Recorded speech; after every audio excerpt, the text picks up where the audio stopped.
Welcome to CivilNet. Today our guest is Dr. Marat Terterov. He's a co-founder of the Brussels Energy Club and the European Geopolitical Forum. He's widely published on the subject of international energy security, and he's here to help us understand Armenia's place amid all the complexities of energy geopolitics. So Dr. Terterov, thanks for being here. Thank you, Paul. It's wonderful to be here at your service. First off, a big issue in Armenia has been the EU. They just recently passed in Parliament a kind of a sense of the government that they want to go towards the EU, though that is not an overnight thing. So what is the situation, just in general, first of all, of the EU in the Caucasus and what its intentions are for each of the countries here? Okay, well, thanks for that question. Broadly speaking, I would start off by saying that the EU, its overall sort of aspirations, let's say, for the Caucasus are for peace, for prosperity, and for economic development in this region. But I would add to that a small caveat and say that peace, prosperity, and particularly economic development and governance development, governance models, probably based on a European template or on what we tend to refer to quite often as European norms and values, this sort of stuff. I would say a wish list from Brussels towards the three states of the South Caucasus would be the following. So it would be to bring Georgia back onto a European track, okay, both an accession track as well as a European trajectory. Because you know yourself the current political context in Georgia. We've seen these massive protests, against the government of the Georgian dream, which in many ways, for the first part of its 12-year or so rule in Georgia, was keeping Georgia on a European track and playing this delicate balancing game with Russia following the war of 2008, of course, yeah? So, but now over the last, 12, 18 months or so, the media has been dominated by Georgia kind of backtracking from democracy and the, the conference where I was speaking over these last few days. In fact, a lot of speakers were highlighting, not just creeping authoritarianism in Georgia, but, a reversal in a sense of democracy, I think. Striding authoritarianism. Yes, yeah. And in fact, one of the great experts from the US actually talked and compared the Shevardnadze era in Georgia, the Saakashvili era in Georgia, and now the Ivanishvili era in Georgia. And his conclusion was that, each of those eras has seen a return to authoritarianism and oligarchy, which is not too fantastic for Georgia.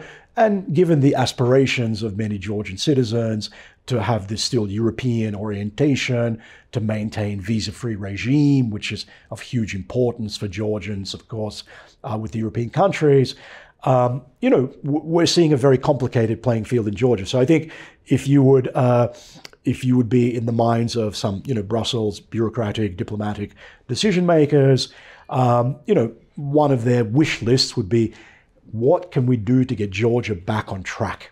Okay, so that's Georgia. Okay, so moving to Armenia. Okay, so Armenia, as opposed to Georgia, over the past, let's say before the Second Karabakh War of 2020, has been seen as a kind of a country in the South Caucasus, which has been largely maybe closed, you can say, not fully closed, of course, but largely, let's say, off track in terms of Europeanization, in terms of a European track. We had, of course, this 2013, deep and comprehensive free trade agreement with, in principle, the Armenian government under President Sarkisyan was ready to sign, but that did not happen, of course, as we know. There were no major protests in Armenia compared to Ukraine, of course, in 2013. But nevertheless, while the real optimist in Europe would really be thinking, we will bring Armenia in, they are European, there's, so many great Armenians around the world in the diaspora. And they don't think, by the way, how many great Armenians there are also in Russia. By the way, they tend to have a Eurocentrist and America-centrist, France-centrist view of the world. Whereas I think, someone who's like myself, born in the Soviet Union, also understands the diversity, if not polarization, of the Armenian diaspora. But nevertheless, in terms of Armenia, we have seen perhaps some, relatively mild engagement since 2013 with Brussels and Yerevan. Continued engagement, but we have not seen any real trajectories to break through and have Armenia move clearly towards a European path until the, of course, Pashinyan phenomena came onto the scene and the crisis of 2020 and indeed 2023, this sort of period, yeah?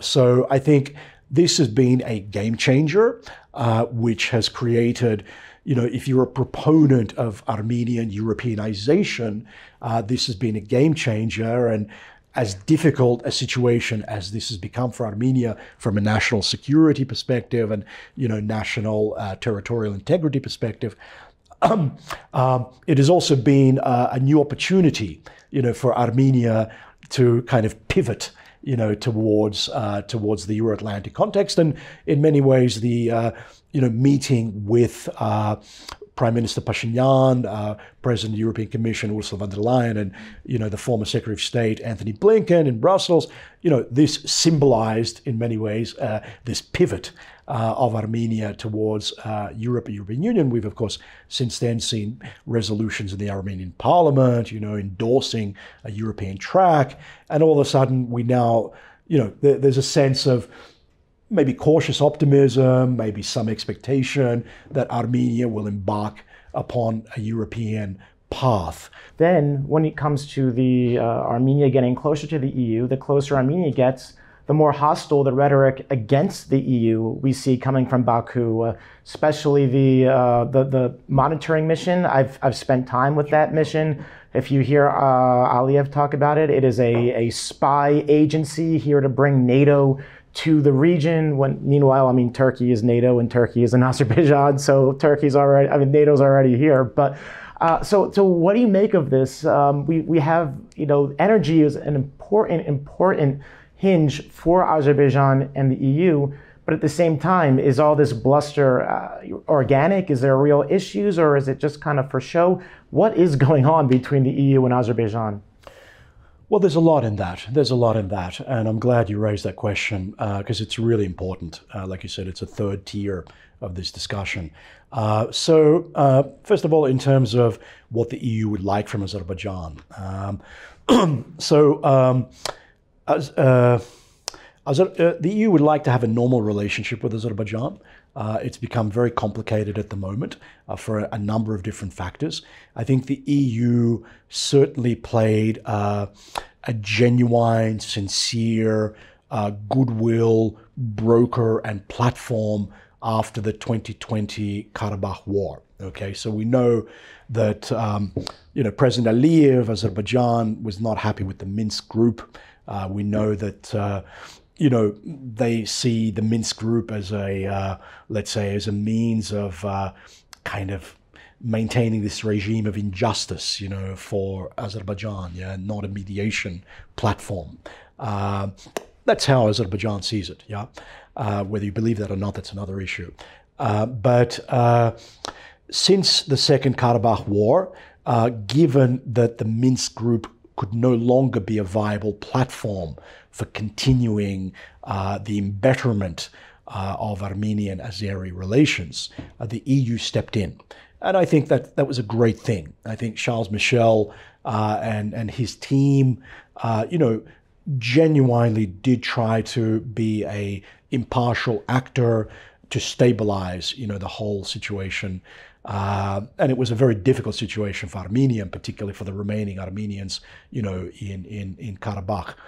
So I think in many ways the EU, while it prior to that maintained a kind of a somewhat realpolitik relationship with Azerbaijan, if you want to be even slightly cynical, I would describe it as a realpolitik, because the EU, since the enlargement of the bloc in 2005, has had a very tense relationship with Russia on the gas supply security side, and therefore alternative routes.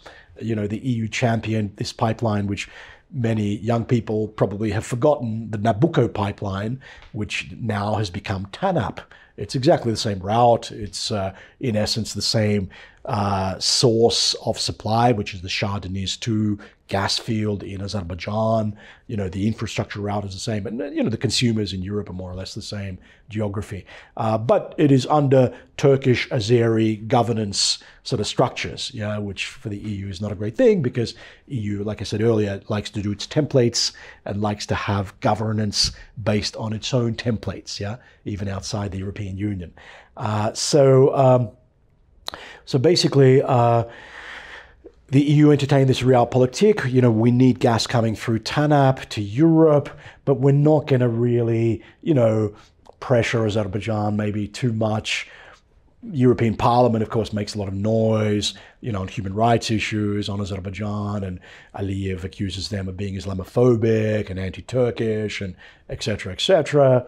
And in some ways, maybe even, he has a point. You could debate about the European Parliament. But I think the key thing is that there was not really much movement from EU on Azerbaijan in any, free trade agreements, on tariffs, on any incentives to kind of Europeanize a little bit. It was more about the energy side. After the 2020 war and the EU becoming, this kind of platform for talks and mediation, EU found itself kind of drawn into a kind of a geopolitical context as opposed to a economic cooperation context with Azerbaijan. And I think that has now dominated EU-Azerbaijan relations. And Armenia, which is, of course, as a kind of a regional power with a slightly weaker hand, if you like, at the moment, it welcomes, external actors, observers, to make sure there's no violations of, border ceasefire regimes and security regimes. So, it welcomes. A French Minister of Foreign Affairs just recently said that he would like to see the EU monitoring mission expand, sort of here, So Armenia welcomes that. Azerbaijan overtly, of course, is very critical of that, and has, there's been all kinds of accusations against EUMM. And I personally met Marcus Ritter, the head of the mission, a German gentleman, who I think is doing, a good job, a very good job. It's not an easy situation. He has a direct mandate to monitor, a lot of geography with limited resources and report to Brussels. And then, of course, Brussels needs to use that in its kind of diplomacy with Baku. But the point to make here is that, there's this term, the invisible hand. Adam Smith, they call it the invisible hand. It's an economic term. But here I would say there's another invisible hand behind all this rhetoric that you see against the mission, against Marcus Ritter, from Baku. And I don't think that invisible hand itself is an Azeri hand. I think that's a big brother slightly further to the north that's actually exercising, this sort of leverage, if you like. And I think, without calling a spade, probably I would be doing the same thing if I were Russia, because Russia's space to maneuver geopolitically is limited. It is now in an incredibly complex relationship with the Europeans. Vis-a-vis Ukraine, of course, but not only vis-a-vis Ukraine. And the flip side of that is that, there is limited parts of the world where Russia and Russian corporates can do business. Europe is increasingly, it's closed now largely for Russia. They hope that'll change. But Russia has now turned to the BRICS, the global south, to do business. And Azerbaijan is in essence part of this space. So, Russia's policy has been to try to keep Europe out of Azerbaijan keep a kind of a distance between Azerbaijan and Europe. And that gives them, of course, geopolitical leverage, maybe, to do something with Armenia as well. But it gives Russian companies an advantage in Azerbaijan. And, we're talking here large-scale contracts, energy companies like Lukoil, Gazprom are in Azerbaijan. But I'm also talking about, contracts of $2, $3, $4, $5 million, for example, for Russian consulting companies, doing normal technical work on, electricity sector, infrastructure projects in the electricity sector, other sort of, SME style projects, So I think a lot of that, let's say what you hear from Baku against the mission, specifically, the aggressive rhetoric, a lot of that, there is an invisible hand. And to add to that, I think, there is a lot of, we talk about this thing, institutional memory, Brussels. Who remembers this, who remembers that? A lot of, bureaucrats have short, relatively institutional memory. In Azerbaijan and Russia, regimes tend to be, kind of longevitous. They have longevity, the regime. Dynastic. Yeah. Well, I'm being diplomatic here, Yes. So there's a longevity, if you look at Vladimir Putin, who's been in power for quite a long time, since maybe you can say August 99, in fact, President Aliyev has been in power for, 20 plus years, but then his father was, of course, the president. There's a certain political culture about this. It's not just about, democracy or no democracy. This is the East, and Russia is also partially an Eurasian Eastern country.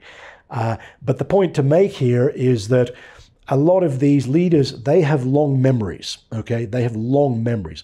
So President Aliyev, I personally met first time in Islamabad, Pakistan in 2017 at a summit of countries in Eurasia.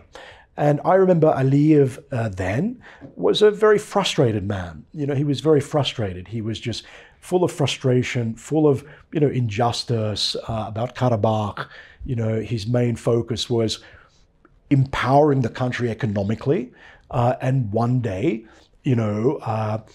kind of taking Karabakh back into their fold and to, creating justice. So that was his vision. And I can tell you that the next time I met President Aliyev was in Azerbaijan in 2023. Okay, so after... Was it before the ethnic cleansing? It was just after the operation against the final, let's say, Armenians in Karabakh. And, he was a totally different man. He was very relaxed. He was full of, good humor, you can say, very intelligent man in his own way. And I sincerely mean that. But also... he was relaxed. He was really relaxed, and it's like being a born-again Christian in some ways. So for him, I can see this whole situation. And this is, of course, now reversed, and now it's difficult for our Armenians, of course. And that's why I think we need to have a new vision for the Caucasus and try to convince people like Aliyev that, the future is about economic integration. It's about people like Jean Monnet, the European Union founders, people like Nelson Mandela. We shouldn't endorse a Genghis Khan model of conquest, but we should look at the future. The Iron Fist, I think he put those statues everywhere all around Karabakh. He makes it clear that he is the Genghis Khan approach.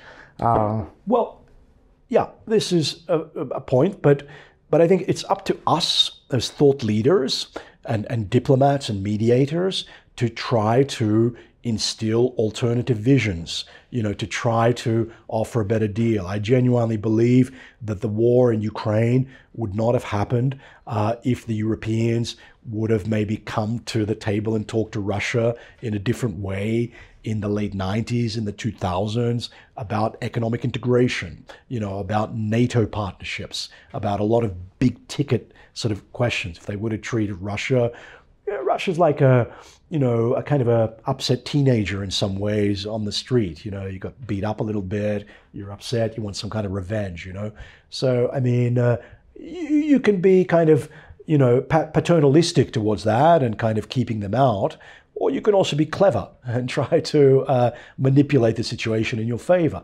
And I think we didn't see enough of that from Europe.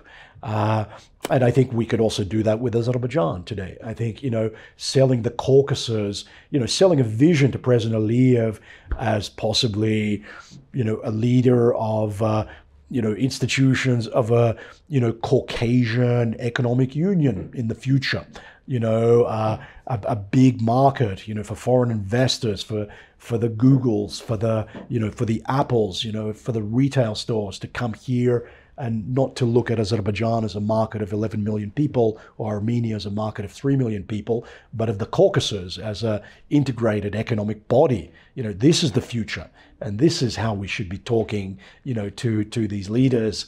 And, trying to be small Napoleons is not really the future for people like me. The EU, as a powerful actor, needs to take a much more active role in promoting these sort of, let's say, disincentivizers of conflict and pushing the sides towards a peace. The European Union certainly, if I would say 2 or 3 things that it wants from Azerbaijan, one would be for President Aliyev to sign the peace treaty. Second thing would be to reduce this bellicose rhetoric. A third would be to stop what they call intimidation of this monitoring mission. That is coming from the EU. So that's, I'm quoting, let's say people, and I think that is fair enough. Azerbaijan could be probably doing more, but Azerbaijan is very frustrated, let's say, about Armenia kind of going out of its way to support, France going out of its way to support Armenia, to arm Armenia, to make a lot of hostile statements about Baku.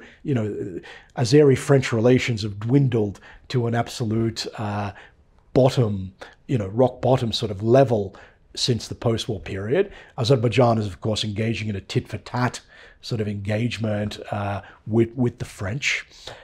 So I think we're moving towards deconstructive relations, because of this rivalries, because of egotism, but we should be actually displaying this human tragedy on both sides and showing the cost of the conflict and the benefits of what peace can bring. That gave us so much rare insight that we rarely get about what's going on behind the scenes, and really the potential that's there. We always see the tragedy and the pain and the anger, but there is also a lot of potential for moving forward. It's just finding out how to properly unlock it. So thank you for joining us. Thank you very much, Paul. I really value and enjoy being here, and I hope we can somehow move forward in this region together in a more constructive and beneficial way for everyone. Thank you. Thank you. And thank you for joining CivilNet.